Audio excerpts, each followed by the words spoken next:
بسم اللہ الرحمن الرحیم۔ السلام علیکم۔ یہ پارٹ 9 ہے۔ آج ہم آپ کے لیے جو کتاب لا رہے ہیں اس کا نام سنت مصطفیٰ صلی اللہ علیہ وسلم اور جدید سائنسی تحقیق ہے۔ اس کتاب کے مصنف مولانا وسیم عطاری صاحب، آواز محمد مدثر، پیشکش بک شیئر پاکستان آڈیو لائبریری۔ دیگر معلومات اور مزید کتابوں کے لیے آپ رابطہ کر سکتے ہیں واٹس ایپ نمبر 0333249573 یا پھر کال نمبر 0300291960 پہ محمد اظہر لطیف سے۔ معزز سامعین، یہ کتاب کمپلیٹ ہے اور 136 صفحات پر مشتمل ہے۔ تو آئیے سنتے ہیں پارٹ 9 صفحہ نمبر 82 سے۔ روغن زیتون کی مالش اور جدید سائنسی تحقیق۔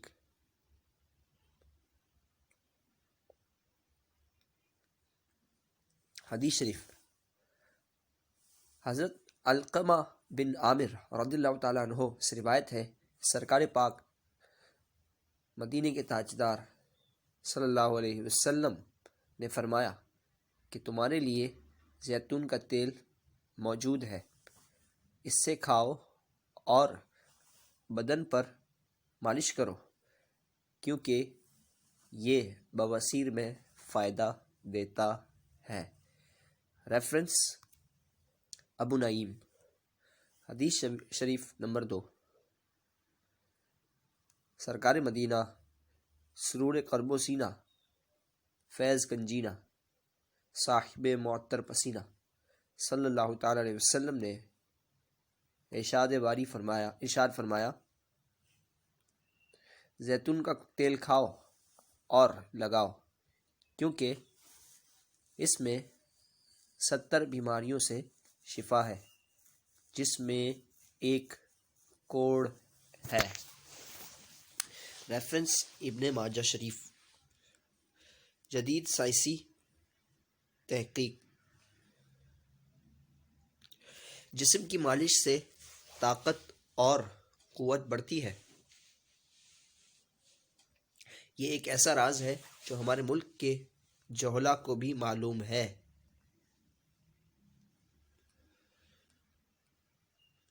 کشتی لڑنے والے پہلوانوں کا گھنٹوں اپنے بدن پر تیل ملوانا اور گھر کی بڑی بوڑھیوں کا تاکید کر کے ننھے بچوں کے بدن پر میدا اور گھی یا صرف تیل کی مالش کروانا اس بات کا ثبوت ہے کہ عوام مالش کے فائدے سے اچھی طرح واقف ہے۔ بچوں کے کمزور سینے مالش سے بہت جلد طاقتور ہو جاتے ہیں۔ کمزور بچوں کے لیے مالش ایک نعمت ہے۔ جن بچوں کا سینہ کمزور ہو ان کے سینوں کی مالش روزانہ کی جائے۔ مالش ہاتھ کی ہتھیلیوں سے آہستہ آہستہ کی جائے اور بچے کے سینے پر زیادہ بوجھ نہ دیا جائے۔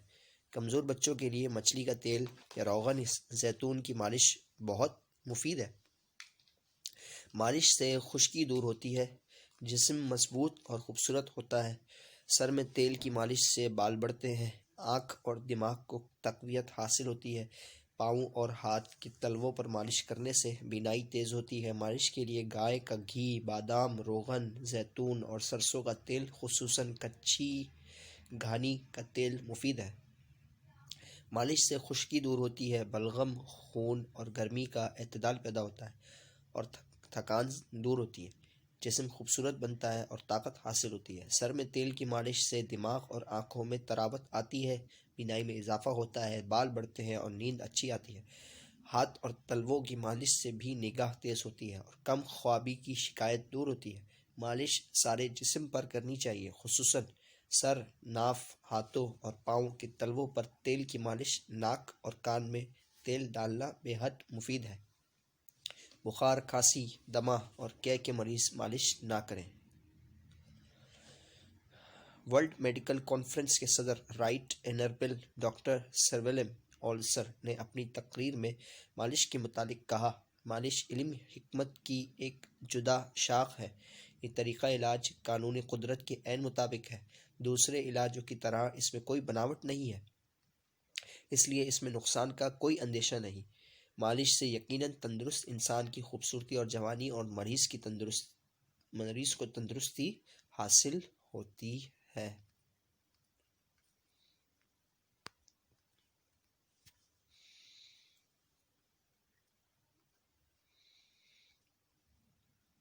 ماں کے دودھ کے فوائد اور جدید سائنس۔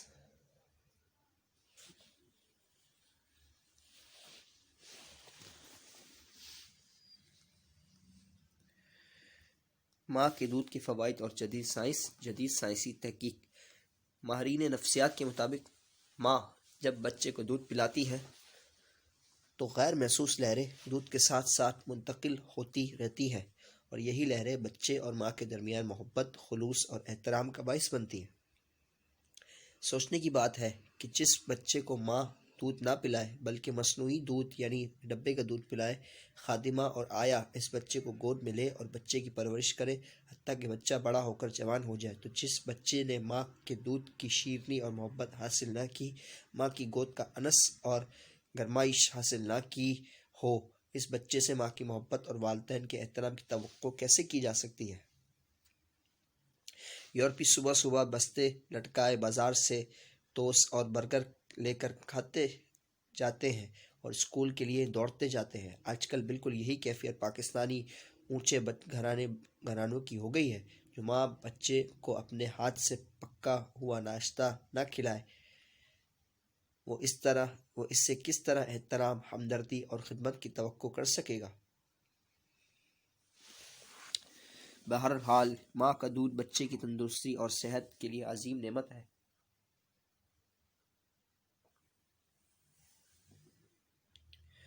اخبارات وغیرہ بھی چیخ چیخ کر خشک دودھ کی مذمت کر رہے ہیں۔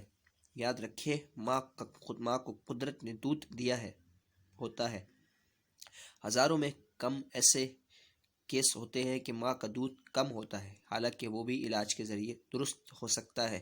باقی تمام عورتیں معالج کے کہنے پر دودھ نہیں پلاتی، کیونکہ یہ بات بھی بہت غلط ہے۔ اس کے علاوہ اکثر عورتیں حسن نسواں کے زوال کے ڈر سے دودھ نہیں پلاتی۔ اس کے رد عمل میں قدرت نے انہیں سینے کے کینسر میں مبتلا کر دیا ہے۔ اعلیٰ حضرت کا وظیفہ اور جدید سائنسی تحقیق۔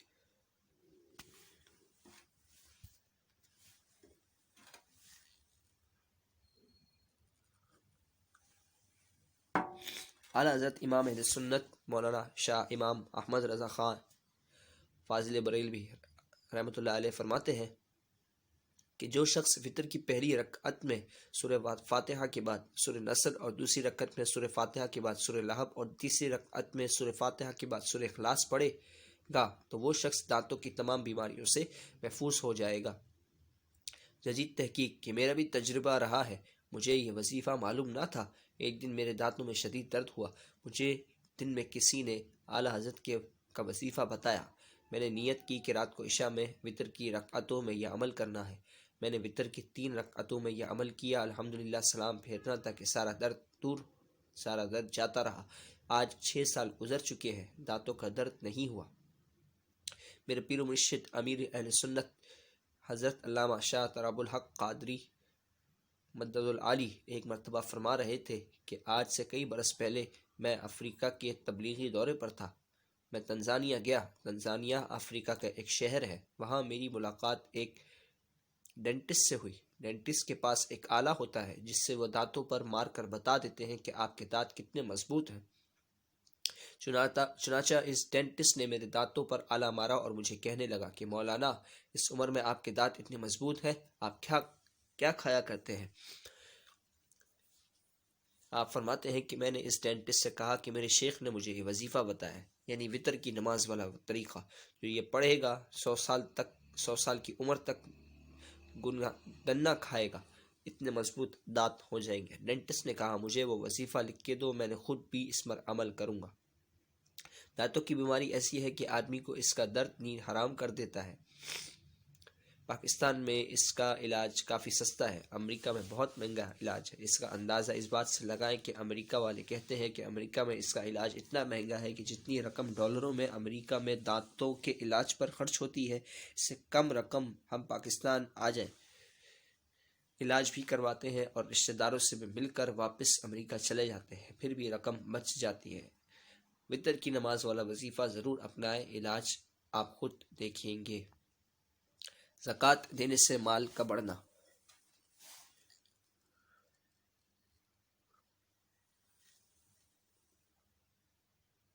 حدیث شریف، حضرت ابن عباس رضی اللہ تعالی عنہ سے روایت ہے کہ آپ جب یہ آیت والذین یکنزون الذھب والفضہ نازل ہوئی تو مسلمانوں کو بہت گراں گزری۔ حضرت عمر رضی اللہ تعالی عنہ نے کہا کہ میں تمہاری مشکل آسان کر دوں گا۔ وہ سرکار پاک صلی اللہ علیہ وسلم کی خدمت میں حاضر ہوئے اور عرض کی، یا رسول اللہ صلی اللہ علیہ وسلم، یہ آیت آپ صلی اللہ علیہ وسلم کے اصحاب پر گراں گزر رہی ہے۔ آپ صلی اللہ علیہ وسلم نے فرمایا، اللہ تعالیٰ نے زکوٰۃ صرف اس لیے فرض کی ہے کہ تمہارے باقی مال کو پاک کر دے، اور اللہ تعالیٰ نے اسی لیے میراث مقرر کی ہے۔ راوی کہتے ہیں کہ اس کے بعد آپ صلی اللہ علیہ وسلم نے کوئی الفاظ فرمایا جو مجھے یاد نہیں رہا، تاکہ تمہارے وارث اسی سے فائدہ اٹھائیں۔ راوی کہتے ہیں کہ یہ سن کر حضرت عمر رضی اللہ تعالی عنہ نے تکبیر کہی، پھر سرکار پاک صلی اللہ علیہ وسلم نے فرمایا، کیا میں تمہیں انسان کے بہترین خزانے کی اطلاع نہ دوں؟ وہ خزانہ صالح عورت ہے، جب تو اس کی طرف دیکھے تو کش کر دے، اور جب اسے کوئی حکم دے تو اس کی اطاعت کرے، اور جب وہ نظروں سے اوجھل ہو تو اس کے مال اور عزت کی حفاظت کرے۔ ریفرنس ابو داؤد شریف۔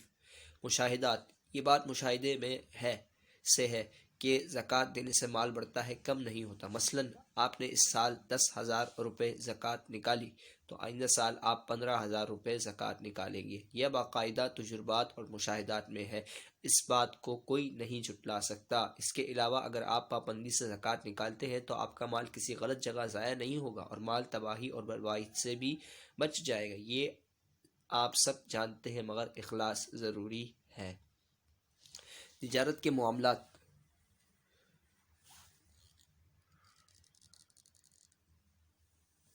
تجارت کے معاملات اور جدید سائنسی تحقیق۔ حدیث شریف، حضرت ابو سعید رضی اللہ تعالیٰ عنہ سے روایت ہے کہ سرکار پاک صلی اللہ علیہ وسلم نے فرمایا، سچا امانت دار تاجر نبیوں، ولیوں اور شہیدوں کے زمرے میں ہوگا۔ ریفرنس ترمذی شریف۔ حدیث شریف نمبر 2، حضرت جابر رضی اللہ تعالیٰ عنہ سے روایت ہے کہ سرکار پاک صلی اللہ علیہ وسلم نے ارشاد فرمایا، خدا تعالیٰ اس شخص پر رحمت کرے جو بیچنے میں، خریدنے میں اور تقاضا کرنے میں نرمی کرتا ہے۔ ریفرنس بخاری شریف۔ حدیث شریف نمبر 3، حضرت ابو ہریرہ رضی اللہ تعالیٰ عنہ سے روایت ہے کہ مدینے کے تاجدار دو عالم کے مختار صلی اللہ علیہ وسلم نے ارشاد فرمایا، قسم کھانے سے مال بک جاتا ہے لیکن برکت جاتی رہتی ہے۔ ریفرنس بخاری شریف۔ خرید و فروخت انسانی معاملات کا بڑا اہم حصہ ہے، بلکہ آپس میں تعلقات کی بنیاد ہے، اور اسی خرید و فروخت کو تجارت کہا جاتا ہے۔ تجارت ایک بابرکت پیشہ ہے، اور اللہ عز و جل نے اس میں اضافہ رزق کا خاص دخل رکھا ہے۔ اس کے علاوہ اس پیشے میں اللہ پاک نے عظمت بھی رکھی ہے، اور ایماندارانہ تجارت انسان کو اللہ پاک کے قریب کر دیتی ہے۔ جدید سائنسی تحقیق۔ خدا تعالیٰ کا اپنی مخلوق کے ساتھ یہ وعدہ کہ وہ زمین پر چلنے والے ہر جاندار کے رزق کا کفیل ہے۔ رزق صرف مال ہی نہیں بلکہ ہماری ہر صفت رزق ہے۔ آج کے ترقی یافتہ دور میں ہر کام اہل یورپ کی ترقی کے اصولوں کو اپنانے کی کوشش کرتے ہیں۔ ان کے طریقہ کاروبار سے ہم ایسے متاثر ہیں کہ اب پرانے بزنس ریکارڈ منگوا کر پڑھیں اور درس گاہوں میں پڑھوائے جاتے ہیں۔ اساتذہ بزنس ایڈمنسٹریشن کے طالب علموں میں فخر سے ان کے کاروبار کے انداز پڑھاتے اور سکھاتے ہیں۔ لوگ بچوں کو کاروبار کے طریقے سکھانے کے لیے امریکہ، برطانیہ بھجواتے ہیں۔ کوئی اتنی ہمت نہیں کرتا کہ اپنی بنیادی تعلیم سے استفادہ کر لے۔ اگر صرف سیرت رسول پاک صلی اللہ علیہ وسلم اور قرآن مجید کا مطالعہ کریں تو تمام طریقوں کا کار ہمارا مذہب سکھاتا ہے۔ یورپ کے ماہرین مور اپنی کتاب میں کامیاب کاروباری بننے کے لیے وعدے کی پابندی اور انصاف کے ساتھ فیصلے کی اہمیت پر زور دیتا ہے۔ وہ لکھتا ہے کہ کامیاب تاجر کے لیے ضروری ہے کہ وہ اپنے وعدے کی پابندی کرے اور اس کی حیثیت اور شخصیت پر پروقار اضافہ ہوگا۔ لوگ خوشی کے ساتھ اس کے ساتھ کاروبار کریں گے۔ اگر کسی سودے پر کوئی تنازع پیدا ہو جائے تو اس کا فیصلہ انصاف سے کیا جائے۔ بے شک انصاف سے کیا گیا فیصلہ کاروباری سودوں میں آپ کے لیے سونے کا ستون ثابت ہوگا۔ لوگ پر اعتماد کریں گے، آپ پر اعتماد کریں گے۔ جھوٹی قسم اور جدید سائنسی تحقیق۔ یورپ کا ایک ماہر روس نے اپنی کتاب فاؤنڈیشن آف ایتھکس میں لکھا، سودے بازی میں سچ کو بنیادی حیثیت حاصل ہے۔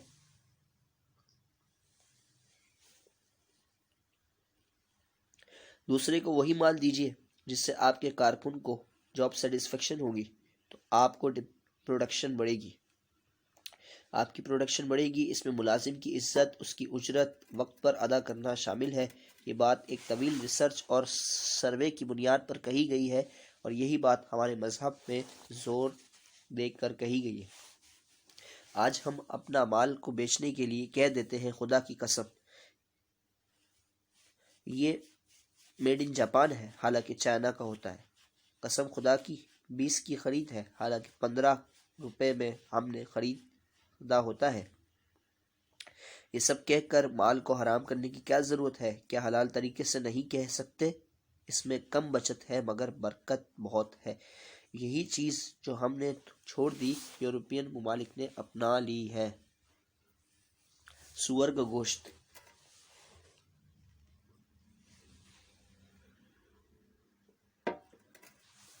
سور کا گوشت اور جدید سائنسی تحقیق۔ القرآن ترجمہ کنز ایمان۔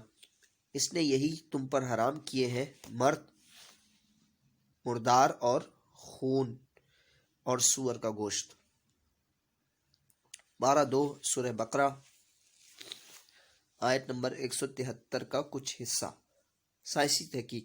ماہرین کہتے ہیں کہ سور کو وہ تمام بیماریاں لاحق ہوتی ہیں جو انسان کو ہو سکتی ہیں، مثلا اس کی خون کی نالیوں میں چربی آتی ہے، اسے دل کا دورہ پڑتا ہے، اسے بلڈ پریشر ہوتا ہے، اور جس گھر میں سور موجود ہو یا جو اسے کھائے اس کا وجود ان کے لیے ہمہ وقت خطرے کا باعث یوں ہوگا کہ وہ اپنے گھر والوں کو بیماریاں منتقل کرنے کی اہلیت رکھتا ہے، جبکہ گائے، بھینس، بکری اور مرغیوں کی اکثر و بیشتر بیماریاں انسانوں پر اثر انداز نہیں ہوتی۔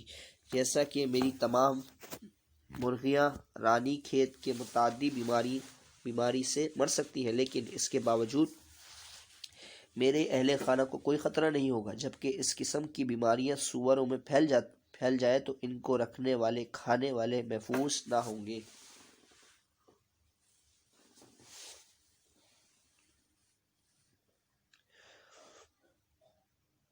محترم حضرات، آپ نے دیکھا کہ جس چیز کو اللہ تبارک و تعالیٰ اور اس کے محبوب علیہ السلام نے حرام فرمایا اس کے کس قدر نقصانات ہیں۔ یہ تو بالکل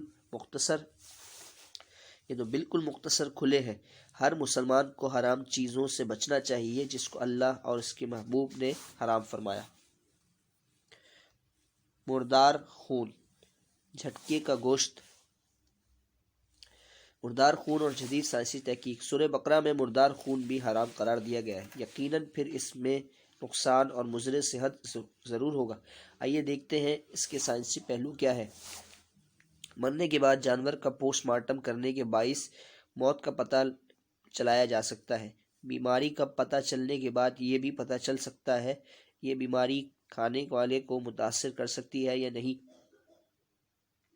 اس کی مثال مرغی سے لے لیجئے۔ اگر آپ کی مرغی مر جائے تو اسے پہلے ڈاکٹر کے پاس لے جائے گا جو اس کا پوسٹ مارٹم کرے گا، پھر جسم کے کچھ حصوں کو خوردبینی معائنہ کرے گا۔ ان تمام کاموں کے اخراجات اور وقت کو توجہ میں رکھنے کے بعد فیصلہ آسان ہے کہ جانور کسی بیماری سے مر گیا، اس کا گوشت کھانا تندرست انسان کے لیے ٹھیک ہے یا نہیں۔ کسی زندہ جسم سے نکلنے کے بعد خون فوراً جم جاتا ہے۔ جم جانے کے بعد جو لوتھڑا بنتا ہے، اس میں موجود لبحیات کو ہضم کرنے والے جو ہر انسانی معدے میں نہیں ہوتے، بلی، کتا، شیر، چیتا، بھیڑیا وغیرہ خونخوار جانوروں کے جسم میں نہیں ہوتی۔ اس لیے اگر کوئی انسان خون پائے گا تو خون اس کے معدے میں جا کر جم کر وہاں ہضم کرنے والے جوہروں کو بھی ناکارہ کر دے گا۔ اس طرح خون نہ صرف یہ کہ خود ہضم نہ ہوگا بلکہ اپنے بعد آنے والی غذاؤں کو بھی ناقابل ہضم بنا دے گا۔ نظام انہضام کو کچھ عرصے کے لیے خراب کرنے کے بعد جسم آخر کار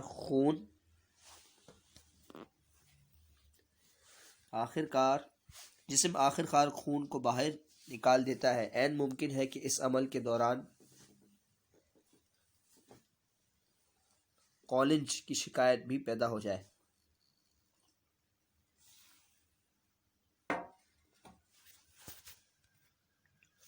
جھٹکے کا گوشت۔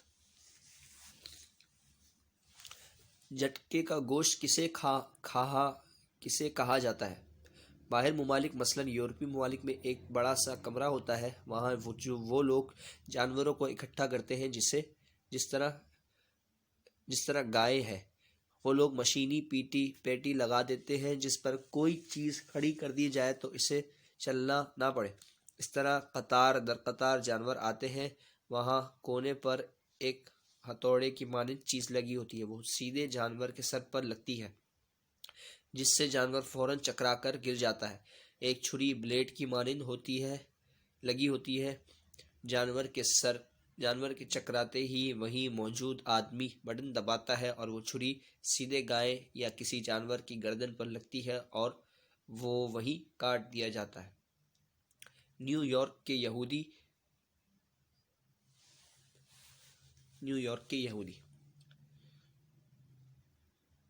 میرے پیر و مرشد امیر جماعت اہل سنت حضرت علامہ مولانا شاہ تراب الحق قادری صاحب رحمۃ اللہ علیہ فرماتے ہیں کہ ہم جب امریکہ کے تبلیغی دورے پر تھے تو ہم نیو یارک کی مارکیٹ کی طرف گئے۔ وہاں ہم نے عجیب بات دیکھی کہ نیو یارک کے یہودی قصاب کی دکان سے گوشت نہیں خریدتے بلکہ مسلمانوں کی دکان سے گوشت خریدتے ہیں۔ معلوم کرنے پر یہ بات سامنے آئی کہ یہودی کہتے ہیں کہ جس طریقے سے مسلمان اپنے جانوروں کی قربانی کرتے ہیں، ذبح کرنے کا طریقہ بالکل درست ہے، اور یہودی جو جھٹکے کا گوشت بیچتے ہیں وہ صحت کے لیے نہایت ہی نقصان دہ ہے، کیونکہ جانور کے سر میں جب ہتھوڑا لگتا ہے تو اس کی خون کی روانی رک جاتی ہے، پھر وہ کاٹتے ہیں تو خون کافی دیر بعد نکلتا ہے۔ اس کا نقصان دہ اثرات جانور کے گوشت پر پڑتے ہیں، لہٰذا وہ گوشت کھانا انسانی صحت کے لیے نقصان دہ ہے۔ مسلمانوں کے ذبیحہ کی سائنسی تحقیق۔ اسلام نے جانوروں کو قابل خوراک بنانے کی بنیادی شرط یہ قرار دی ہے کہ اس کے جسم سے سارا خون باہر نکل جائے۔ عام حالت میں اس غرض کے لیے گردن کے سامنے کی طرف کی 4 نالیاں آرٹریز، وینز، کاروٹیڈ جگر کے ساتھ 6 رگ بھی کاٹ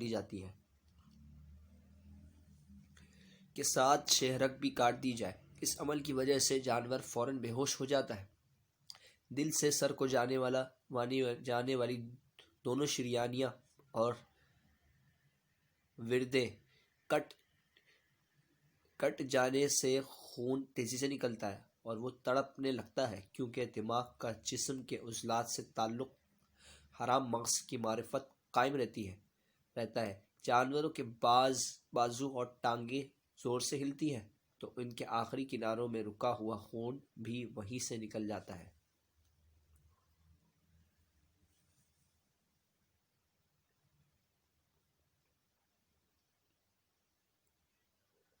یورپی ممالک میں مدتوں جانوروں کا جھٹکا کیا جاتا رہا، پھر انہوں نے جدید شکل دیتے ہوئے گلٹن بنا لی، جو جانور کو کٹہرے پر کھڑا کیا جاتا ہے اور اوپر سے ایک بھاری چھرا گر کر سر تن سے جدا کر دیتا ہے۔ تجربے سے معلوم ہوا کہ مشین سے اس طرح کاٹا ہوا گوشت جلد خراب ہو جاتا ہے کیونکہ خون اس کے اندر رہ جاتا ہے، اس کے لیے پکاتے وقت بدبو دیتا ہے۔ جدید طریقے سے ذبح کرنے میں جانور کو بے ہوش کرنے کے لیے جو دماغی چوٹ بجلی کے جھٹکے سے لگائی جاتی ہے، وہ اسی جسمانی صدمہ کی کیفیت میں مبتلا کر کے ہسٹامین کی پیدائش کا باعث بنتا ہے۔ جھٹکے کے گوشت کو کھایا جائے تو نہایت ہی بدمزہ ہوتا ہے۔ یورپ میں حس ذائقہ رکھنے والے کئی لوگ کو اسلامی طریقے سے ذبح کیا ہوا گوشت کھلایا تو انہوں نے اس بات کو تسلیم کیا جو لذت اسلامی طریقے سے ذبح کرنے میں ہے وہ دوسرے میں نہیں۔ ذبح کرنے کا اسلامی طریقہ جانوروں کے لیے بھی آرام دہ ہے اور کھانے والوں کے لیے بھی لذت دار اور نقصان دہ بھی نہیں۔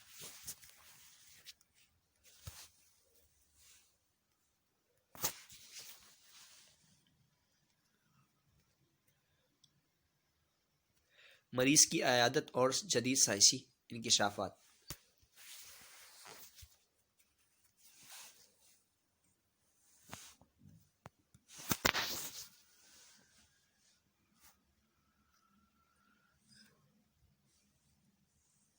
حدیث شریف نمبر 1، حضرت ابو موسیٰ رضی اللہ تعالیٰ عنہ سے روایت ہے کہ سرکار پاک صلی اللہ علیہ وسلم نے ارشاد فرمایا کہ بھوکے کو کھانا کھلاؤ، قیدی کو رہائی دلاؤ اور مریض کی عیادت کرو۔ ریفرنس بخاری شریف۔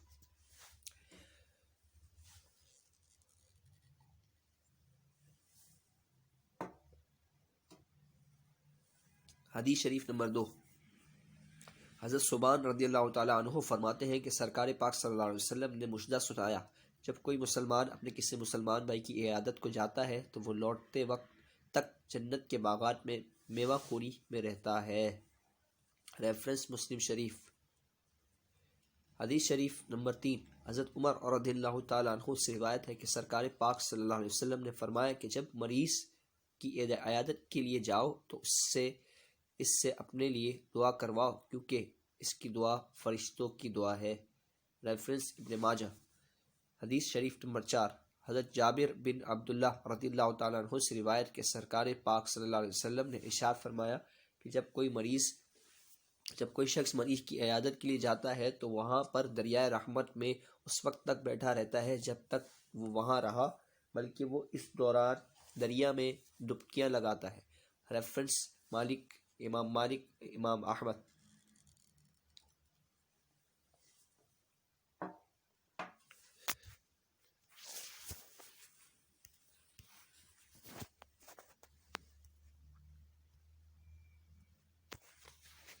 جدید تحقیق۔ نیو یارک کے اسپتالوں میں ایک عجیب مشاہدہ کیا گیا۔ وہ مریض جو ہسپتالوں میں تنہا پڑے رہتے ہیں ان کو بہترین علاج اور نگہداشت کے باوجود پوری طرح فائدہ نہیں ہو رہا تھا۔ جن مریضوں کو ملنے والے اور بیمار پرسی کرنے والے آتے رہتے ہیں ان میں تندرستی کی رفتار دوسروں سے بہتر پائی گئی۔ ان مشاہدات کے بعد نیو یارک کے پادریوں نے اسپتالوں میں جانا شروع کر دیا۔ وہ مریضوں سے ملتے، ان کی بیماریوں کے بارے میں گفتگو کرتے اور آخر ان کے ساتھ مل کر ان کی صحت یابی کے لیے التجا کرتے اور عیادت کرنے والوں کو یہ توجہ پانے والے اکثر لا علاج مریض بھی صحت یاب ہونے لگے۔ امریکہ